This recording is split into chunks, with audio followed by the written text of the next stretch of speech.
ಬಾಳ್ಗೆ ಭೂಮಂಡಲ, ಬಾಳ್ಗೆ ಭೂಮಂಡಲ, ಬಾಳ್ಗೆ ಸಮೃದ್ಧಿಯೊಂದಿಗೆ, ಗುರು ಬಾಳ್ಗೆ, ಗುರು ನಮ್ಮೊಂದಿಗೆ, ಬಾಳ್ಗೆ ವೇದಾದ್ರಿಯಂ.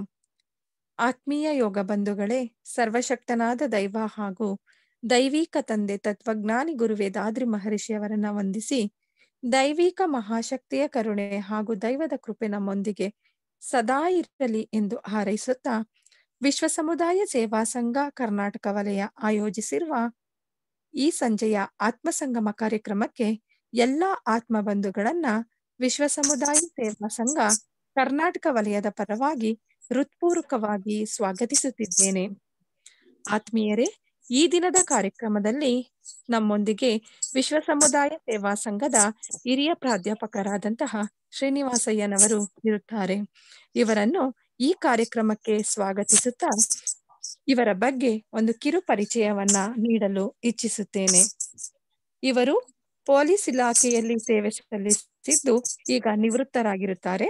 ಅಲ್ಲದೆ 1999ರಲ್ಲಿ ನಮ್ಮ ಸ್ಕೈ ಯೋಗಕ್ಕೆ ಸೇರಿಕೊಂಡಿದ್ದು, ನಮ್ಮ ಸ್ಕೈ ಯೋಗ ಶಿಕ್ಷಣಕ್ಕೆ ಸಂಬಂಧಿಸಿದಂತೆ ಮಾನವನ ಶ್ರೇಷ್ಠತೆಗಾಗಿ ಯೋಗ ಎಂಬ ವಿಷಯದಲ್ಲಿ ಡಿಪ್ಲೊಮಾ ಮುಗಿಸಿರುತ್ತಾರೆ. ಇವರು ಬೆಂಗಳೂರು ವಿಶಾಲ ಕರ್ನಾಟಕ ಸ್ಕೈ ಸಂಸ್ಥೆಯ ಅಮರಜ್ಯೋತಿ ನಗರ ಧ್ಯಾನ ಕೇಂದ್ರದಲ್ಲಿ ಕಳೆದ 21 ವರ್ಷಗಳಿಂದ ಈ ಆಧ್ಯಾತ್ಮಿಕ ಸೇವೆಯನ್ನ ಜನರಿಗೆ ಹಂಚುತ್ತಿದ್ದಾರೆ. ಇವರನ್ನು ಈ ದಿನದ ವಿಷಯವಾದ ಕಗ್ಗದ ಅಂತರಾಳ, ಕಗ್ಗ ರಸಧಾರೆ, ದ ಎಸೆನ್ಸ್ ಎಂಬ ವಿಷಯದ ಬಗ್ಗೆ ಚಿಂತನೆಯನ್ನ ನೀಡುವಂತೆ ವಿಶ್ವ ಸಮುದಾಯ ಸೇವಾ ಸಂಘ ಕರ್ನಾಟಕ ವಲಯದ ಪರವಾಗಿ ಹಾಗೂ ನಿಮ್ಮೆಲ್ಲರ ಪರವಾಗಿ ಸ್ವಾಗತಿಸುತ್ತಾ ಕೇಳಿಕೊಳ್ಳುತ್ತೇನೆ. ಬಾಳ್ಗೆ ಸಮೃದ್ಧಿಯೊಂದಿಗೆ ಸರ್. ಬಾಳ್ಗೆ ಸಮೃದ್ಧಿಯೊಂದಿಗೆ ಮೇಡಮ್. Thank you. ಸ್ಟಾರ್ಟ್ ಮಾಡಿ ಸರ್. ಓಕೆ. ಬಾಳ್ಗೆ ಭೂಮಂಡಲ, ಬಾಳ್ಗೆ ಭೂಮಂಡಲ, ಬಾಳ್ಗೆ ಸಮೃದ್ಧಿಯೊಂದಿಗೆ.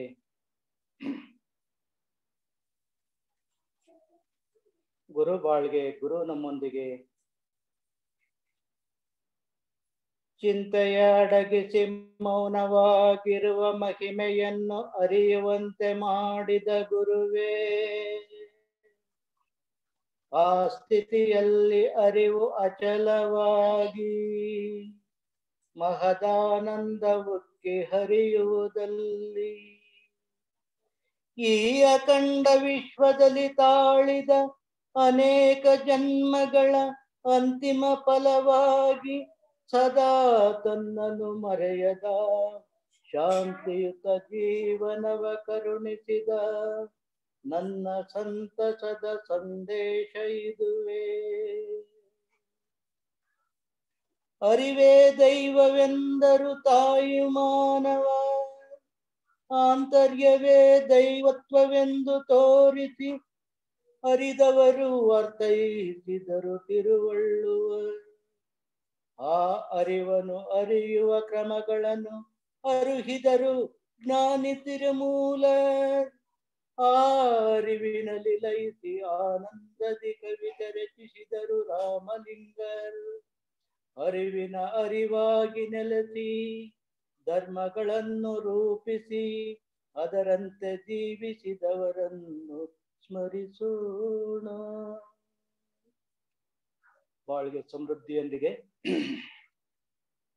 ಸರ್ವಶಕ್ತನಾದ ದೈವವನ್ನು ವಂದಿಸಿ, ದೈವವನ್ನು ಅರುಹಿದ ಗುರುವನ್ನು ವಂದಿಸಿ, ಇವತ್ತಿನ ಒಂದು ಚಿಂತನೆ ಕಗ್ಗದ ಅಂತರಾಳ, ಕಗ್ಗ ರಸಧಾರೆ ಎಂಬ ಚಿಂತನೆಯನ್ನ ಮಾಡೋಣ ಸ್ನೇಹಿತರೆ. ಮೊದಲಿಗೆ ನಾವು ಒಂದು ಪ್ರಶ್ನೆಪೂರ್ವಕವಾದ ಒಂದು ಮುಕ್ತಕದೊಂದಿಗೆ ಈ ಕಾರ್ಯಕ್ರಮನ ಪ್ರಾರಂಭಿಸೋಣ. ಏನು ಜೀವನದರ್ಥ, ಏನು ಪ್ರಪಂಚಾರ್ಥ, ಏನು ಜೀವ ಪ್ರಪಂಚಗಳ ಸಂಬಂಧ, ಕಾಣದಿಲ್ಲಿರ್ಪುದೇ ನಾನು ಮುಂಟೆ ಅದೇನು ಜ್ಞಾನ ಪ್ರಮಾಣವೇ ಮಂಕುತಿಮ್ಮ. ಅರ್ಥಾತ್ ಈ ನಮ್ಮ ಜೀವನಕ್ಕೆ ಏನಾದರೂ ಅರ್ಥ ಇದೆಯೇ? ನಾವಿರುವ ಈ ಪ್ರಪಂಚದ ಅರ್ಥವೇನು? ನಮ್ಮ ಮತ್ತು ನಾವು ಇರುವ ಈ ಪ್ರಪಂಚದ ಪರಸ್ಪರ ಸಂಬಂಧವೇನು? ಇವೆರಡನ್ನೂ ಬೆಸೆದಿರುವ ನಮ್ಮ ಕಣ್ಣಿಗೆ ಕಾಣದ ಒಂದು ಶಕ್ತಿ ಏನಾದರೂ ಇದೆಯೇ? ಹಾಗಿದ್ದರೆ ಅದೇನು? ಅದು ನಮ್ಮ ವಿಚಾರ ಮತ್ತು ಜ್ಞಾನದ ಪರಿಧಿಯಿಂದ ಮೀರಿದೆಯೇ? ಹಾಗಾದರೆ ಅದು ಏನು ಎಂಬ ಭಾವಗಳನ್ನು ವ್ಯಕ್ತಪಡಿಸುತ್ತಾರೆ ಈ ಮುಕ್ತದಲ್ಲಿ ಡಿವಿಜಿಯವರು. ಇದರ ಅಂತರಾಳವನ್ನು ನೋಡೋಣ ಸ್ನೇಹಿತರೆ. ಅಲ್ಪ ಸ್ವಲ್ಪ ವಿಚಾರ ಮಾಡುವ ಶಕ್ತಿ ಇರುವವರು ಸಹ ಈ ರೀತಿಯ ಪ್ರಶ್ನೆಗಳನ್ನು ತಮ್ಮಲ್ಲೇ ತಾವು ಅನೇಕ ಬಾರಿ ಕೇಳಿಕೊಳ್ಳುತ್ತಾರೆ ಅಲ್ಲವೇ? ನಾವು ಹುಟ್ಟುತ್ತೇವೆ, ಬೆಳೆಯುತ್ತೇವೆ, ಬದುಕುತ್ತೇವೆ ಮತ್ತು ಒಂದು ದಿವಸ ಸಾವಿನ ತೆಕ್ಕೆಗೆ ಬೀಳುತ್ತೇವೆ. ಈ ಎಲ್ಲಕ್ಕೂ ಏನಾದರೂ ಅರ್ಥವಿದೆಯೇ? ನಾವು ಇಲ್ಲಿರುವಾಗ ನಮ್ಮ ಜೀವನದಲ್ಲಿ ಜ್ಞಾನದ ಜೊತೆಯಲ್ಲಿ ಪ್ರೀತಿ, ಪ್ರೇಮ, ಕೋಪ, ದ್ವೇಷ, ಅಸೂಯೆ, ಅನುರಾಗ ಮುಂತಾದ ಹಲವಾರು ಭಾವನೆಗಳನ್ನು ಬೆಳೆಸಿಕೊಳ್ಳುತ್ತೇವೆ. ಆ ಭಾವನೆಗಳ ಜೊತೆಗೆ ಜೀವಿಸುತ್ತೇವೆ. ಈ ರೀತಿಯ ಜೀವನಕ್ಕೆ ಏನಾದರೂ ಅರ್ಥವಿದೆಯೇ? ವಾಸ್ತವ ಬದುಕಿಗೆ ಮಾತ್ರ ವಾಸ್ತವವೇ ಕಾರಣವೋ ಅಥವಾ ನಮ್ಮ ಕಣ್ಣಿಗೆ ಕಾಣದ ಆದರೂ ಈ ಎಲ್ಲವನ್ನೂ ನಿಯಂತ್ರಿಸುವ ಬೇರೆ ಯಾವುದಾದರೂ ಶಕ್ತಿ ಇದೆಯೇ? ಇದ್ದರೆ ಅದರ ಸ್ವರೂಪವೇನು ಮತ್ತು ಅದರ ಕಾರ್ಯ ವೈಖರಿ ಏನು ಎನ್ನುವುದು ಎಲ್ಲಾ ವಿಚಾರವಂತರಿಗೂ ಬರುವ ಸಂದೇಹಗಳು. ಪ್ರತಿ ಜೀವಿಯ ಹುಟ್ಟು ಏಕಾಗುತ್ತದೆ. ಭೌತಿಕ ಕಾರಣವು ಎಲ್ಲರಿಗೂ ಗೊತ್ತು. ಆದರೆ ಈ ಭೌತಿಕ ಕಾರಣವಲ್ಲದೆ ಬೇರೆ ಏನಾದರೂ ಕಾರಣವಿದೆಯೇ? ಆ ಕಾರಣವೇ ನಮ್ಮ ಪ್ರತಿ ನಿಮಿಷದ ಕಾರ್ಯಗಳನ್ನು ನಿಯಂತ್ರಿಸುತ್ತವೆಯೇ? ನಮ್ಮ ಭಾರತೀಯ ಸಿದ್ಧಾಂತದ ಪ್ರಕಾರ ಪ್ರತಿ ಜೀವಿಯು ಒಂದು ಪೂರ್ವ ನಿಯೋಜಿತ ಕಾರಣಕ್ಕಾಗಿ ಜನಿಸಿ ಮತ್ತು ಆ ಪೂರ್ವ ನಿಯೋಜಿತ ಕ್ರಮದಲ್ಲಿಯೇ ತನ್ನ ಜೀವನವನ್ನ ನಡೆಸುತ್ತದೆ ಎಂದು ಹೇಳಲ್ಪಟ್ಟಿದೆ. ಹಾಗಿದ್ದರೆ ಆ ಕಾರಣದ ಮೂಲವೇನು? ಆ ಕಾರಣಕ್ಕೆ ಕಾರಕರಾರು? ಬಹಳ ಕ್ಲಿಷ್ಟವಾದ ಪ್ರಶ್ನೆ. ನಮ್ಮ ಋಷಿಮುನಿಗಳು ಸಹ ಈ ರೀತಿಯ ಪ್ರಶ್ನೆಗಳಿಗೆ ಉತ್ತರವನ್ನು ಕಾಣಲು ಮಾಡಿದ ಪ್ರಯತ್ನದ ಫಲವೇ ಭಾರತೀಯ ವೇದಶಾಸ್ತ್ರಗಳು, ಉಪನಿಷತ್ತುಗಳು. ಹೀಗೆ ಎಲ್ಲರಲ್ಲೂ ಸಾಮಾನ್ಯವಾಗಿ ಉದ್ಭವವಾಗುವ ಮತ್ತು ಎಲ್ಲರೂ ವಿಚಾರ ಮಾಡಬಹುದಾದ ಅಥವಾ ಮಾಡಲೇಬೇಕಾದ ಪ್ರಶ್ನೆಗಳ ಸ್ವರೂಪವೇ ಈ ಮುಕ್ತಕದ ಅಂತರಾಳ. ಸ್ನೇಹಿತರೆ, ಹಾಗೆ ಮುಂದಿನ ಈ ಮುಕ್ತಕಕ್ಕೆ ಹೋಗೋಣ. ಬದುಕು ಜಟಕ ಬಂಡಿ ವಿಧಿಯದರ ಸಾಹೇಬ, ಕುದುರೆ ನೀನವನು ಕೇಳ್ದಂತೆ ಪಯಣಿಗರು, ಮದುವೆಗೋ ಮಸಣಕೋ ಹೋಗೆಂದ ಕಡೆಗೋಡು, ಪದ ಕುಸಿಯ ನೆಲವಿಗಿದು ಮಂಕುತಿಮ್ಮ. ಅರ್ಥಾತ್ ಒಂದು ಕುದುರೆಯನ್ನು ಕಟ್ಟಿ ಎಳೆಯಲ್ಪಡುವ 4 ಜನ ಕುಳಿತುಕೊಳ್ಳಬಹುದಾದ ಬಂಡಿಗೆ ಜಟಕ ಎಂದು ಕರೆಯುತ್ತಿದ್ದರು ಆ ಕಾಲಕ್ಕೆ. ಸಾಮಾನ್ಯವಾಗಿ ಮುಸ್ಲಿಮರು ಅದನ್ನು ಓಡಿಸುವ ಕೆಲಸದಲ್ಲಿ ತಮ್ಮನ್ನು ಅಧಿಕವಾಗಿ ತೊಡಗಿಸಿಕೊಳ್ಳುತ್ತಿದ್ದರು. ಹಾಗಾಗಿ ಅದನ್ನು ಓಡಿಸುವವರಿಗೆ ಸಾಹೇಬ ಎಂದು ಕರೆಯುತ್ತಿದ್ದರು. ಅದು ಆ ಪ್ರಭಂಶವಾಗಿ ಜಟಕಾ ಸಾಬಿ ಎಂದು ಸಂಬೋಧಿಸಲ್ಪಡುತ್ತಿದ್ದರು. ಇದನ್ನೇ ಒಂದು ದೃಷ್ಟಾಂತವಾಗಿ ಇಟ್ಟುಕೊಂಡು ನಮ್ಮ ಬದುಕೇ ಒಂದು ಜಟಕಾ ಬಂಡಿ, ಅದನ್ನೆಳೆದುಕೊಂಡು ಹೋಗುವ ನಾವೇ ಕುದುರೆಗಳು, ಈ ಬದುಕೆಂಬ ಜಟಕಾ ಬಂಡಿಯನ್ನು ಓಡಿಸುವವನೇ ವಿಧಿ ಎಂದರೆ ಪರಮಾತ್ಮ. ಬಂಡಿಗೆ ಕಟ್ಟಿದ ಕುದುರೆಗೆ ಆ ಬಂಡಿ ಓಡಿಸುವವನು ಹೇಳಿದಲ್ಲಿಗೆ ಹೋಗಬೇಕು. ಅದು ಮದುವೆಗಾದರೂ ಸ್ಮಶಾನಕ್ಕಾದರೂ ಆಗಬಹುದು. ಬದುಕೆಂಬ ಜಟಕಾ ಬಂಡಿಯನ್ನು ಎಳೆಯುವ ಕುದುರೆಗಳಾದ ನಮಗೆ ಬದುಕ ಬಂಡಿಯನ್ನು ಎಳೆದು ಎಳೆದು ಸುಸ್ತಾಗಿ ಕಾಲು ಸೋತು ಕುಸಿದರೆ ವಿಶ್ರಮಿಸಿಕೊಳ್ಳಲು ನೆಲ ಉಂಟು ಎಂದು ಬದುಕಿನ ಓಟದ ಸತ್ಯವನ್ನು ನಮ್ಮ ಮುಂದಿಟ್ಟಿದ್ದಾರೆ ಮಾನ್ಯ ಡಿವಿಜಿಯವರು ಈ ಒಂದು ಕಗ್ಗದಲ್ಲಿ. ಸ್ನೇಹಿತರೆ, ಮನಸ್ಸು, ಬುದ್ಧಿ, ದೇಹಾತ್ಮ ಸಂಗಮದಿಂದ ಆದ ನಮ್ಮ ಈ ಅಸ್ತಿತ್ವಕ್ಕೆ ಹುಟ್ಟಿದಾರಭ್ಯ ಸಾಯುವ ತನಕ ಬದುಕಿನ ಓಟ. ಈ ಓಟದ ದಿಶೆ ಮತ್ತು ದಿಕ್ಕನ್ನು ನಿರ್ದೇಶಿಸುವವನು ಆ ಪರಮಾತ್ಮ ಅಥವಾ ವಿಧಿ. ನಾವು ಹೋಗುವ ಸ್ಥಳವನ್ನು ದಿಗ್ದರ್ಶಿಸುವವನು ಸಹ ಆ ಪರಮಾತ್ಮನೇ. ಹಾಗಾಗಿ ಅವನು ಎಲ್ಲಿಗೆ ಹೋಗೆಂದರೆ ಅಲ್ಲಿಗೆ ಹೋಗುವುದಷ್ಟೇ ನಮ್ಮ ಕರ್ತವ್ಯ, ಬೇರೆ ದಾರಿಯೂ ಇಲ್ಲ. ಹಾಗೆ ಓಡಿ ಓಡಿ ನಡೆದು ನಡೆದು ಸುಸ್ತಾದಾಗ, ಮುಂದೆ ನಡೆಯಲಾಗದ ಕಾಲು ಕುಸಿದಾಗ, ಬದುಕಿನ ಓಟ ಅಂತ್ಯಗೊಂಡಾಗ ನಮಗೆ ಆಸರೆಯಾಗಿ ನೆಲವು ಇರುತ್ತದೆ. ಎಂದರೆ ಬದುಕಿನ ಓಟ ನಿಂತಾಗ ನಮ್ಮನ್ನು ಹೂಳಲು 6 ಅಡಿ 3 ಅಡಿ ನೆಲವೋ ಅಥವಾ ದಹನ ಕ್ರಿಯೆಗೆ ಒಂದಿಷ್ಟು ಸ್ಥಳವೋ ಇದ್ದೇ ಇರುತ್ತದೆ ಎನ್ನುತ್ತಾರೆ.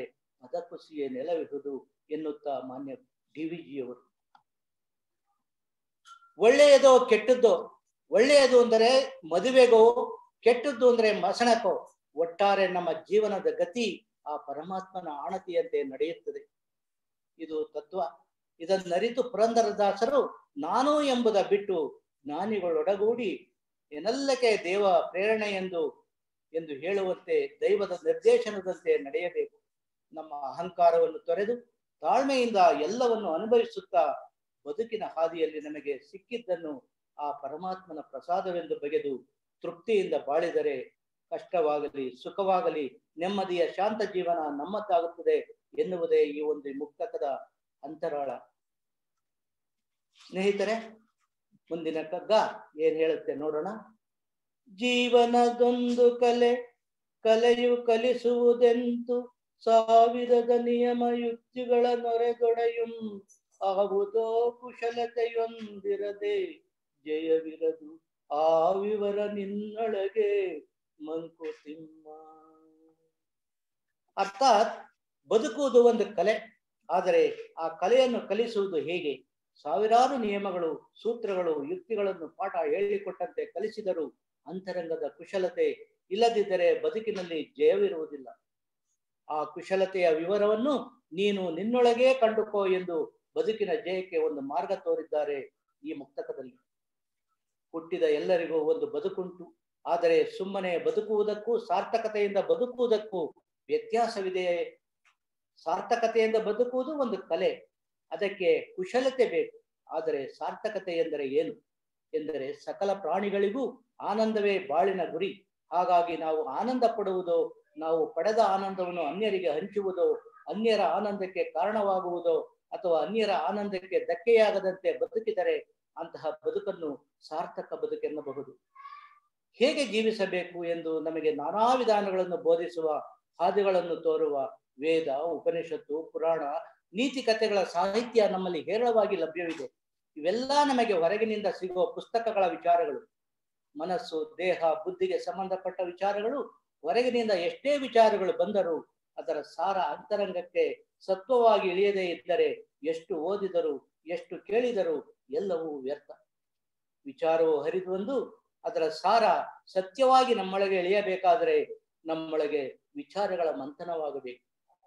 ಅದರಿಂದ ಹೊರಹೊಮ್ಮುವ ಶುದ್ಧ ಸತ್ವವನ್ನು ನಮ್ಮ ಸ್ವಭಾವವನ್ನಾಗಿಸಿಕೊಳ್ಳಬೇಕು.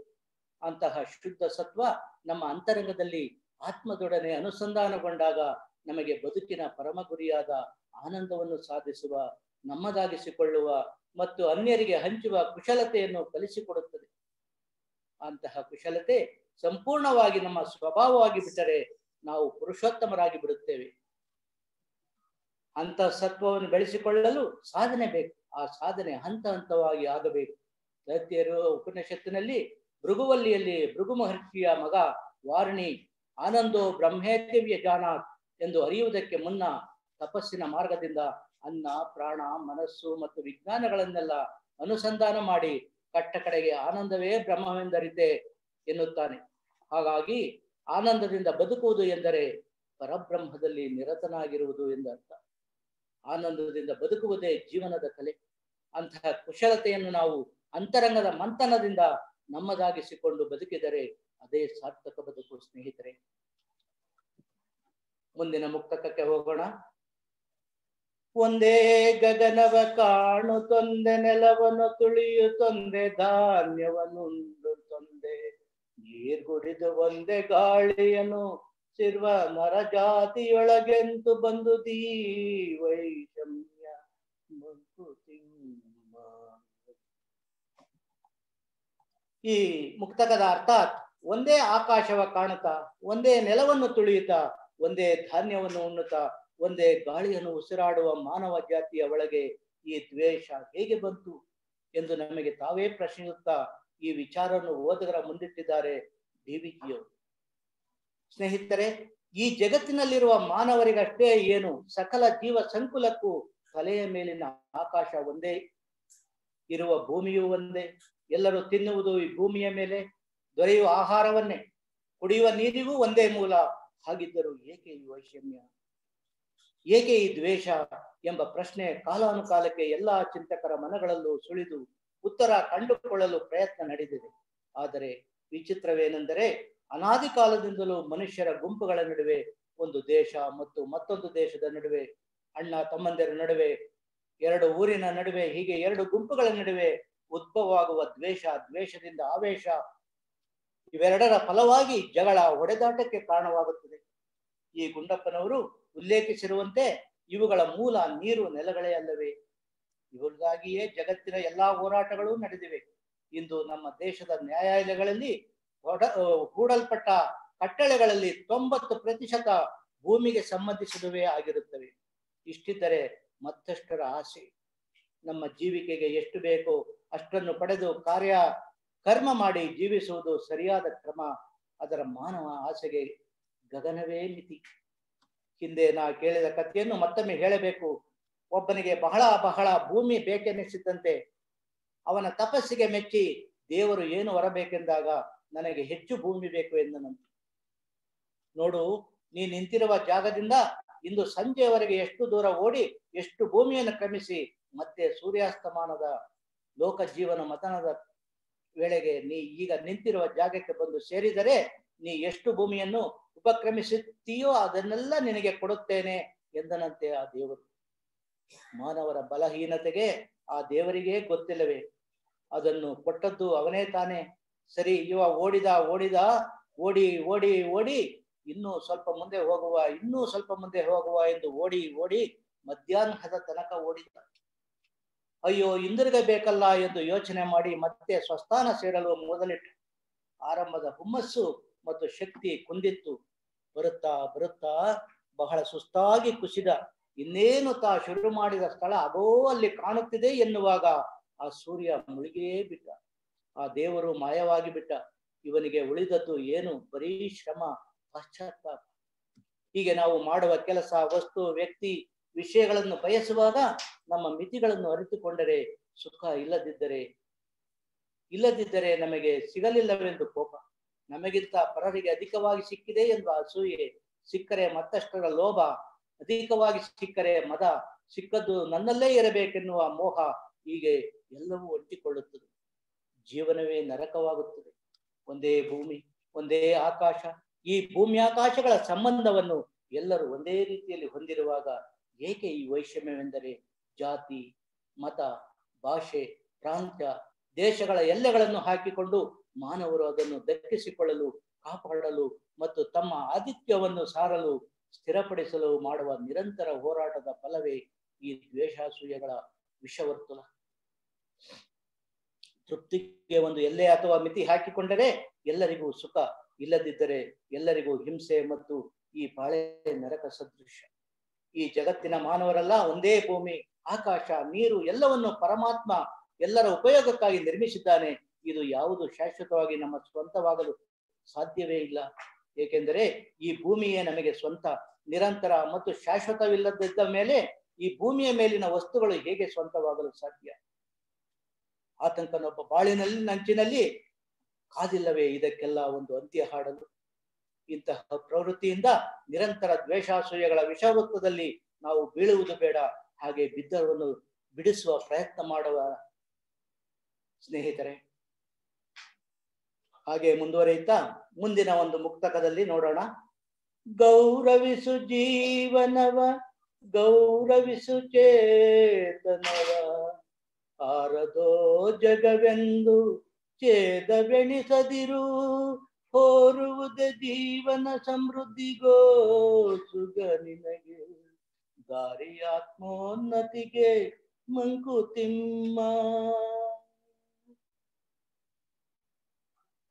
ಅರ್ಥಾತ್ ನಿನ್ನ ಜೀವನವನ್ನು ಗೌರವಿಸು, ಆ ಜೀವನಕ್ಕೆ ಮೂಲವಾದ ಚೇತನವನ್ನು ಗೌರವಿಸು. ಇದು ಯಾರದೋ ಜಗತ್ತು, ನಾನೇನು ಇಲ್ಲಿ ಶಾಶ್ವತವಾಗಿ ಇರುವುದಿಲ್ಲವಲ್ಲ ಎಂದು ಬದುಕನ್ನು ಗೌಣವೆಂದೆಣಿಸಬೇಡ. ಈ ಬದುಕಿನಲ್ಲಿ ನಾವು ಹೋರಾಡುವುದೇ ಸಮೃದ್ಧಿಗೋಸ್ಕರ.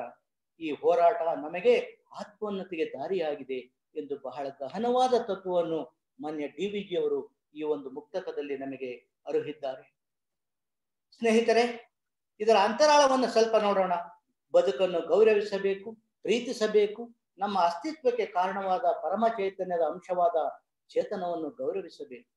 ನಮ್ಮ ಬದುಕನ್ನು ನಾವು ಕೇಳಿ ಪಡೆದುಕೊಂಡದ್ದಲ್ಲ, ಹೇಗಾದರೂ ಬದುಕಿರಾಯ್ತು ಎಂದು ಉಡಾಫೆಯ ಭಾವವನ್ನು ಬಿಟ್ಟು ನಮ್ಮ ಬದುಕನ್ನು ನಾವೇ ಪ್ರೀತಿಸಬೇಕು. ಉತ್ಸಾಹ ಮತ್ತು ಆಶಯಗಳೊಂದಿಗೆ ಬದುಕಿದಾಗ ಬದುಕಿಗೆ ಒಂದು ಅರ್ಥ ಸಿಗುತ್ತದೆ. ಪ್ರತಿ ಪ್ರಾಣಿಯ ಮೂಲ ಉದ್ದೇಶ ಆನಂದವನ್ನು ಪಡೆಯುವುದೇ ಆಗಿರುತ್ತದೆ. ಆ ಆನಂದವನ್ನು ಪಡೆಯಬೇಕು, ಮತ್ತು ಅದನ್ನು ಪಡೆಯುವುದಕ್ಕಾಗಿಯೇ ನಾವು ಬದುಕಿನಲ್ಲಿ ಹೋರಾಡುತ್ತೇವೆ ಅಲ್ಲವೇ? ಬದುಕು ಸಮೃದ್ಧವಾಗಬೇಕಾದರೆ ನಮ್ಮನ್ನು ನಾವು ಬದುಕಿನಲ್ಲಿ ತೊಡಗಿಸಿಕೊಳ್ಳಬೇಕು. ನಾವು ಮಾಡುವ ಪ್ರತಿ ಕೆಲಸದಲ್ಲೂ ಆಸ್ಥೆಯಿಂದ ತೊಡಗಿಸಿಕೊಳ್ಳಬೇಕು. ಯಾವುದೇ ಕೆಲಸವಾದರೂ ಉತ್ಸಾಹದಿಂದ ಮಾಡಬೇಕು. ಆಗಲೇ ಕೆಲಸ ಮಾಡಿದ ತೃಪ್ತಿ ಮತ್ತು ಆ ಕೆಲಸದಿಂದ ಲಭ್ಯವಾಗುವ ಫಲಾನುಭವದ ತೃಪ್ತಿ ಎರಡೂ ಸಿಗಲು ಸಾಧ್ಯ. ಆ ತೃಪ್ತಿಯೇ ನಮಗೆ ಬದುಕಿನಲ್ಲಿ ಸಿಗುವ ಆನಂದ. ಅಂತಹ ಆನಂದಕ್ಕಾಗಿ ನಮ್ಮ ಬದುಕಿನ ನಿರಂತರ ಹೋರಾಟ ನಡೆಯಬೇಕು. ಬದುಕಿಗೆ ಉಪಕರಣಗಳಾದ ದೇಹ, ಮನಸ್ಸು, ಬುದ್ಧಿ ಮತ್ತು ಚೇತನಗಳನ್ನು ಶುದ್ಧವಾಗಿರಿಸಿಕೊಂಡರೆ ನಮ್ಮ ಆಲೋಚನೆಗಳು ತದನುಗುಣವಾಗಿ ನಮ್ಮ ಕೆಲಸ ಕಾರ್ಯಗಳು ಮತ್ತು ಅದರಿಂದ ಲಭ್ಯವಾಗುವ ಫಲಗಳು ಎಲ್ಲವೂ ಶುದ್ಧವಾಗಿರಲು ಸಾಧ್ಯ. ಜೀವನದಲ್ಲಿ ಉತ್ಸಾಹದಿಂದ ಇದ್ದು ಯಾವುದನ್ನು ಅತಿಯಾಗಿ ಪ್ರೀತಿಸದೆ, ಅತಿಯಾಗಿ ಅಂಟದೆ, ಲಭ್ಯವಾದ ಕೆಲಸವನ್ನು ನಿಷ್ಠುರತೆಯಿಂದ ಮಾಡುತ್ತಾ ಸಂದ ಫಲವನ್ನು ಪರಮಾತ್ಮನ ಪ್ರಸಾದವೆಂದು ಸ್ವೀಕರಿಸಿ ಅನುಭವಿಸಿದಾಗ ನಿಜವಾದ ಆನಂದ ಸಿಗುತ್ತದೆ. ಅಂತಹ ಆನಂದವನ್ನು ಪಡೆಯುವ ಪ್ರಯತ್ನ ನಮ್ಮದಾಗಬೇಕು.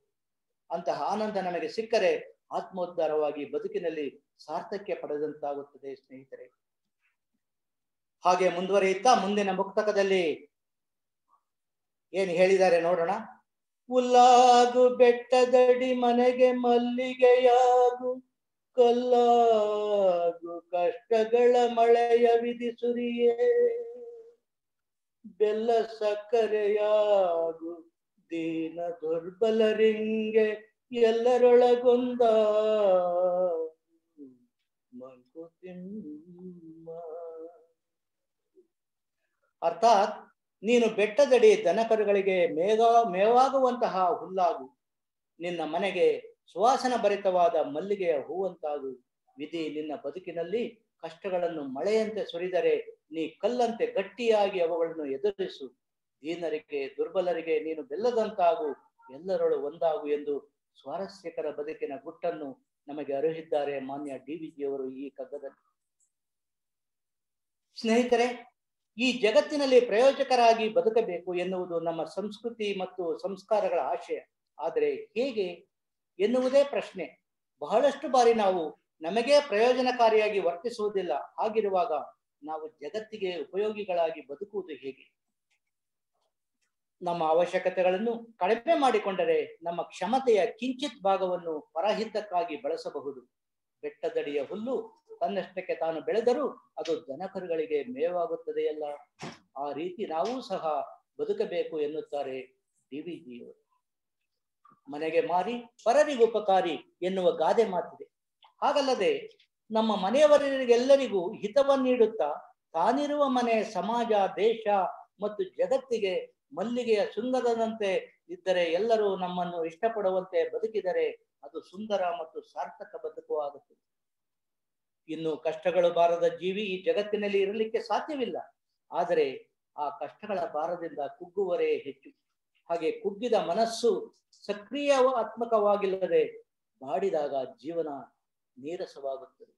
ಹಾಗೆ ಕುಗ್ಗದೆ ಬಂದದ್ದನ್ನೆಲ್ಲ ಅನುಭವಿಸಿಯೇ ತೀರುತ್ತೇನೆ ಎಂದು ಮನಸ್ಸನ್ನು ಕಲ್ಲಿನಂತೆ ಗಟ್ಟಿಯಾಗಿಸಿ ಮಾನಸಿಕ ಸಂತುಲನೆಯನ್ನು ಕಳೆದುಕೊಳ್ಳದೆ ದೃಢವಾಗಿ ಮತ್ತು ಧೈರ್ಯವಾಗಿ ನಿಂತರೆ ಎಂತಹ ಕಷ್ಟಗಳನ್ನು ಎದುರಿಸುವ, ಅನುಭವಿಸುವ ಮತ್ತು ಗೆದ್ದು ಹೊರಬರುವ ಸಾಧ್ಯತೆಗಳು ಅಧಿಕ. ಅದಕ್ಕೊಂದು ಮಾರ್ಗವಿದೆ. ನಮ್ಮ ಕಷ್ಟವನ್ನು ನಮಗಿಂತ ತೀರ ಹೀನಗತಿಯಲ್ಲಿರುವ ದೀನರ ಮತ್ತು ದೈನ್ಯರ ಕಷ್ಟಗಳಿಗೆ ಹೋಲಿಸಿಕೊಂಡಾಗ ನಮ್ಮದು ಗೌಣವಾಗುತ್ತದೆ. ಅಂತಹವರಿಗೆ ಆಸರೆಯಾಗಿ ಆಶ್ರಯವಾಗಿ ನಿಂತಾಗ ಅವರಿಗೆ ನಾವು ಇರುವೆಗಳಿಗೆ ಬೆಲ್ಲದಂತೆ ಅವರಿಗೆ ಸನ್ನಿಹಿತರಾಗಬಹುದು ಮತ್ತು ಸವಿಯನ್ನು ಹಂಚಬಹುದು. ಹೀಗೆಲ್ಲ ಆಗಬೇಕಾದರೆ ತನ್ನಂತೆ ಪರರ ಬಗೆದೊಡೆ ಕೈಲಾಸ ಭಿನ್ನಾಣವಕ್ಕೂ ಸರ್ವಜ್ಞ ಎಂದು ವಚನಕಾರ ಸರ್ವಜ್ಞ ಹೇಳಿದಂತೆ ನಾವು ಎಲ್ಲರೊಳಗೆ ಒಂದಾಗಬೇಕು. ಸ್ವಹಿತಗಳನ್ನು ಬದಿಗಿರಿಸಿ ಪರಹಿತದ ಕಾರ್ಯಗಳನ್ನು ಮಾಡಿ ಆತ್ಮವತ್ ಸರ್ವಭೂತೇಶು ಎನ್ನುವಂತೆ ಏಕಾತ್ಮ ಭಾವದಿಂದ ಪರರ ಸಂತೋಷವನ್ನು ನಮ್ಮ ಸಂತೋಷವೆಂದುಕೊಳ್ಳುತ್ತಾ, ಪರರ ನೋವನ್ನು ಹಂಚಿಕೊಳ್ಳುತ್ತಾ ಎಲ್ಲರೊಳಗೆ ಒಂದಾಗಿ ಬದುಕಿದರೆ ಒಂದು ಧನ್ಯತೆಯ ಭಾವ ನಮ್ಮ ಮನಸ್ಸಿಗೆ ಬಂದು ತುರ್ಯಾವಸ್ಥೆಯ ಆನಂದವನ್ನು ಪಡೆಯಬಹುದು. ಆದರೆ ಸ್ವಾರ್ಥಕ್ಕಾಗಿಯೇ ಪರರಿಗೆ ನೋವನ್ನುಂಟು ಮಾಡುವ, ಸ್ವಹಿತ ರಕ್ಷಣೆಗಾಗಿಯೇ ಪರರನ್ನು ಅನುಸರಿಸುವ ಮತ್ತು ಪರರ ಆನಂದದಲ್ಲಿ ನಮ್ಮ ಸಂತೋಷವಿರುವಂತೆ ನಟಿಸುವ ಜನರೇ ಅಧಿಕವಾಗಿರುವ ಇಂದಿನ ಸಮಾಜದಲ್ಲಿ ಎಲ್ಲರೊಳಗಾಗಿ ಬದುಕುವುದು ಕಷ್ಟ. ಹಾಗೆ ಬದುಕ ಬಯಸುವವರು ಬರುವ ಕಷ್ಟಗಳನ್ನು ಎದುರಿಸಲು ತಯಾರಾಗಿರಬೇಕು.